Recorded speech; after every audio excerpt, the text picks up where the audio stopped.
ચાલો એકમ કસોટીમાં આગળ કાલે બે પ્રશ્નો કર્યા હતા ને એમ થોડા આગળ હજી થોડા પ્રશ્નો બાકી છે તો જોઈએ કયો પ્રશ્ન બાકી હતો પ્રશ્ન નંબર 3 જો આપણે 7મા ધોરણની એકમ કસોટીમાં પ્રશ્ન નંબર 3 જો કયો પ્રશ્ન બાકી હતો 3 જો શું કરવાનું છે ગણતરી કરીને ઉકેલ મેળવવાનો છે કોઈ પણ કોયડો હોય અને પ્રશ્ન સ્વરૂપે હોય તો શાંતિથી વાંચવાનું ઉતાવળ કરીને ફટાફટ એને ગણતરી કરી નાખવાની નહીં પહેલા આખું વાંચવાનું ન સમજાય તો બીજી વખત વાંચો થોડો પ્રયત્ન કરશો ને એટલે કોયડા ઉકેલ થઈ જશે જો ભાઈ એક દુકાનદાર છે એક પેન વેચે છે ને એક પેન તો એને 2 રૂપિયાનો નફો થાય છે કેટલા રૂપિયાનો નફો થાય છે 2 રૂપિયા પણ એક પેન્સિલ વેચે છે ને તો એ ભાઈને 50 પૈસાનું નુકસાન જાય છે શું થાય છે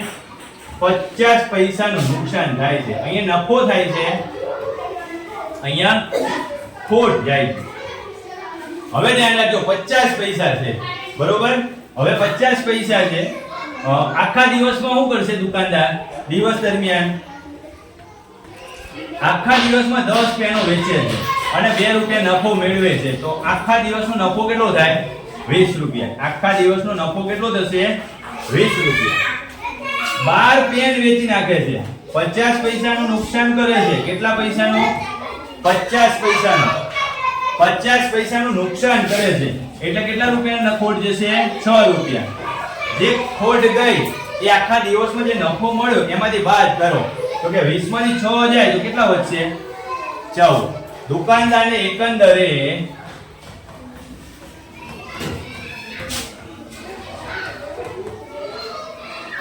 ₹14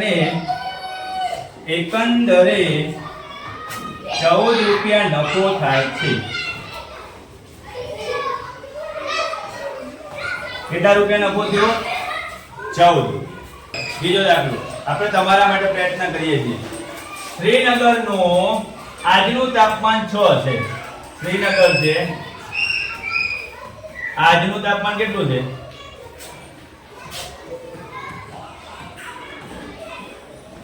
-6 સેલ્સિયસ છે કેટલું છે -6 સેલ્સિયસ છે હવે શું થાય છે કે પ્રતિ દિવસ તાપમાન 3 નો વધારો થાય છે દરરોજ તાપમાનમાં કેટલો વધારો થાય છે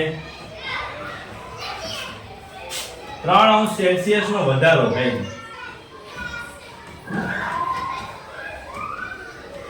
બરોબર આ જે વધારો છે એ કેટલા દિવસ સુધી થાય છે 7 દિવસ સુધી તો 7 × 3 કરો એટલે કેટલું વધારે તાપમાન વધી ગયું 21 સેલ્સિયસ વધી ગયું તાપમાન પહેલા દિવસે 6 હતું તો 7મા દિવસે કેટલું હોય તો કે 21 - 6 કેટલું થાય 21 માં 6 જાય તો 15 સેલ્સિયસ તાપમાન થાય 7મા દિવસે શ્રીનગરનું તાપમાન કેટલું થાય 15 સેલ્સિયસ 7મા દિવસે શ્રીનગરનું તાપમાન કેટલું થાય 15 સેલ્સિયસ ચાલો આગળનો થોડા આપણે ઝડપથી જોઈશું એક સ્પર્ધા છે એમાં સાચા જવાબ દે તો કે સાચા જવાબ માટે સાચો જવાબ મળે તો +5 થાય અને ખોટો જવાબ પડે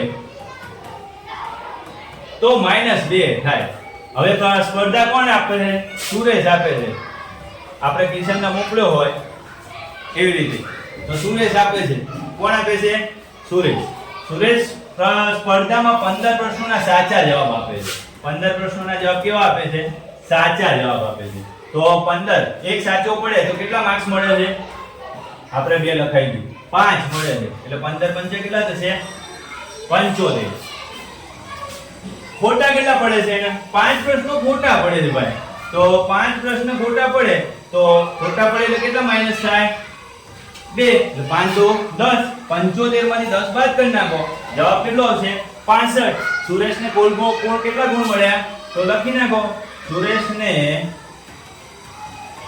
કુલ 65 ગુણ મળ્યા કેટલા મળ્યા 65 ગુણ મળ્યા આગળ વધો મહેશભાઈના ક્રેડિટ કાર્ડમાં ભાઈ મહેશભાઈના ખાતામાં કેટલા છે ક્રેડિટ ખાતામાં -5000 રૂપિયા ક્રેડિટ છે.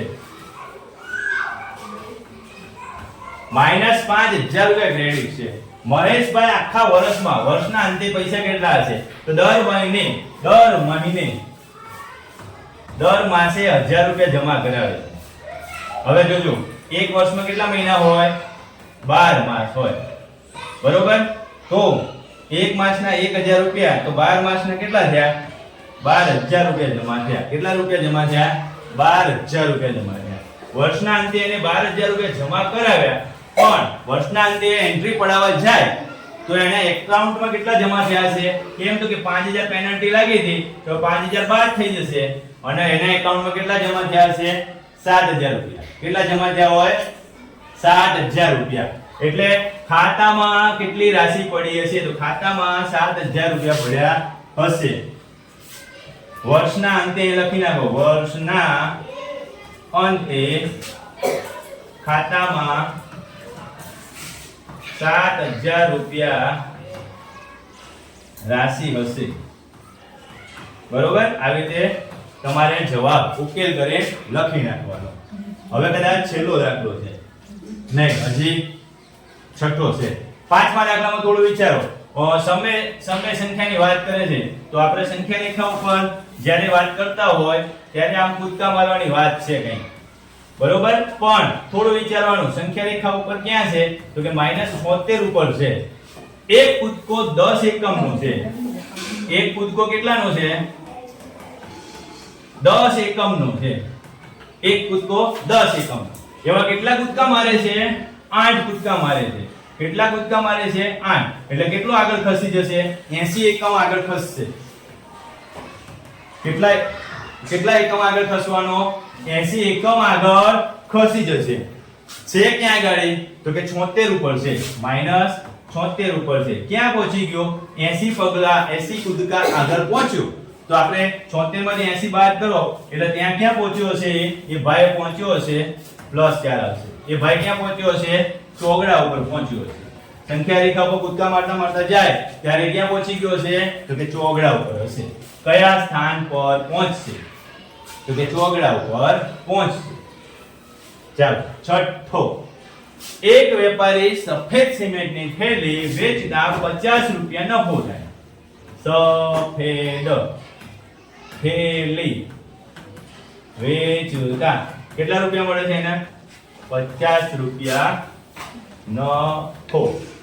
જ્યારે રાખોડી થેલી એટલે સિમેન્ટની હો ભાઈ થેલી વેચતા 20 રૂપિયા નુકસાન જાય છે. એટલે કે 20 રૂપિયા શું થાય છે? ખોટ જાય છે. 20 રૂપિયા શું થાય છે? ખોટ. કેટલી થેલીઓ વેચે છે ભાઈ? સફેદની 12 થેલી વેચે છે. એટલે 12 × 50 12 × 50 એટલે 600 રૂપિયા. અને રાખોડી કેટલી થેલી વેચે છે? 9 થેલી વેચે છે. એટલે 9 × 20 એટલે 9 × 18 180. આ બંનેની બાદબાકી કરો. ચાલો ભાઈ બાદબાકી કરી નાખીએ. કેટલા જવાબ આવ્યો? 420 રૂપિયા. દુકાનદારને છેલ્લે નફો થાય ખોટ જાય? તો કે દુકાનદારને નફો થાય છે. કેટલા રૂપિયા નફો થાય છે? તો કે 420 રૂપિયા નફો. કેટલા રૂપિયા નફો મળ્યો? 420 રૂપિયા. કેમ? તો કે અહીંયા ગાડી એને ફાયદો વધારે થાય છે, અહીંયા ઓછી થેલી વેચે છે અને નુકસાન ઓછું થાય છે. એને એટલે આખા વર્ષ દિવસ દરમિયાન એને એકંદરે શું થાય છે? નફો થાય છે. ચાલો